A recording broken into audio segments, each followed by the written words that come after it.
Engine similar to that used last year when the factory took the South African Rally Championship. Fully developed, the power plant should produce some 285 brake horsepower.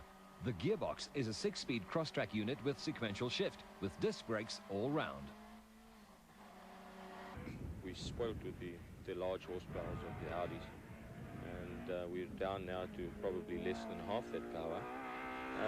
The car is naturally smaller, got to get used to it. The handling is different. It's a front-wheel drive, and we're used to four-wheel drive. Yeah, it's a different ball game altogether. But to the previous Group N experience, I think I can slot in well. The sequential shift on the gearbox, it's very nice. It's probably the best gearbox I've ever driven with. Moving the gear lever down towards the dashboard, going up to 6th gear, and moving it back in clicks, coming back to 1st gear. It's a very quick shift, and I think you'll go far to beat something like that. It's similar technology used in the Formula 1 cars. The surprises we have is that the car looks very good, and having been built in Uitenhage, I think rolling out here and everything going well, and the times that we're doing are competitive. I think that's a feather in the cap of Andre van der Walt and his team. Many hours have been spent putting together a package that could beat the likes of Opel and BMW, and the effort was rewarded with some very competitive times put up by Moss. The SAT-car rules don't allow any changes to the outward appearance of the cars, but under the surface, things are totally different from the standard saloon.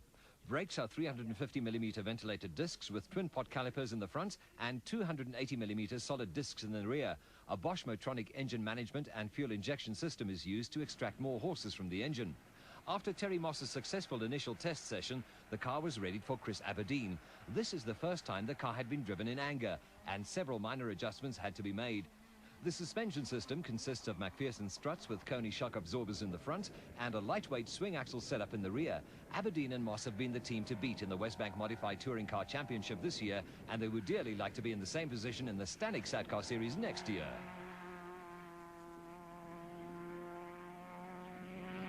It's got a sequential gearbox, 6-speed sequential gearbox, which works fantastically. It changes gears very quickly, and it's very positive, and I think it'll make a big difference to the competitiveness of the car. I think we've been very spoilt with the Audis. It's a wonderful car to drive. Must be probably one of the finest saloon cars, racing cars in the world to drive. So the Jetta is obviously has less power, but you know, I think it'll be competitive and it'll be a rewarding car to drive because I'm sure we'll be able to win in it. Both of us are happy with the car. Still needs a little work, but we've got 2 months before the first race. If everything goes according to plan, the car should make their debut at the first Kyalami meeting on the 29th of January next year. Having developed and fine-tuned the one-engine Jetta, the task of setting up the second car should be easier. It is remarkable that the Volkswagen Motorsport team have been able to build the car in the relatively short time of about 10 months, especially since they are not in the enviable position of some other manufacturers who could import race-ready cars from overseas. Motorsport engineer Mike Barnard looked on as Aberdeen brings the car into the pits. Aberdeen and Moss have proven an effective testing and development team, giving the engineers and technicians valuable and accurate feedback on the performance of the car on the track. Tyre temperatures are measured to determine the effect of the suspension setup, and different springs are available to fine-tune the suspension even further.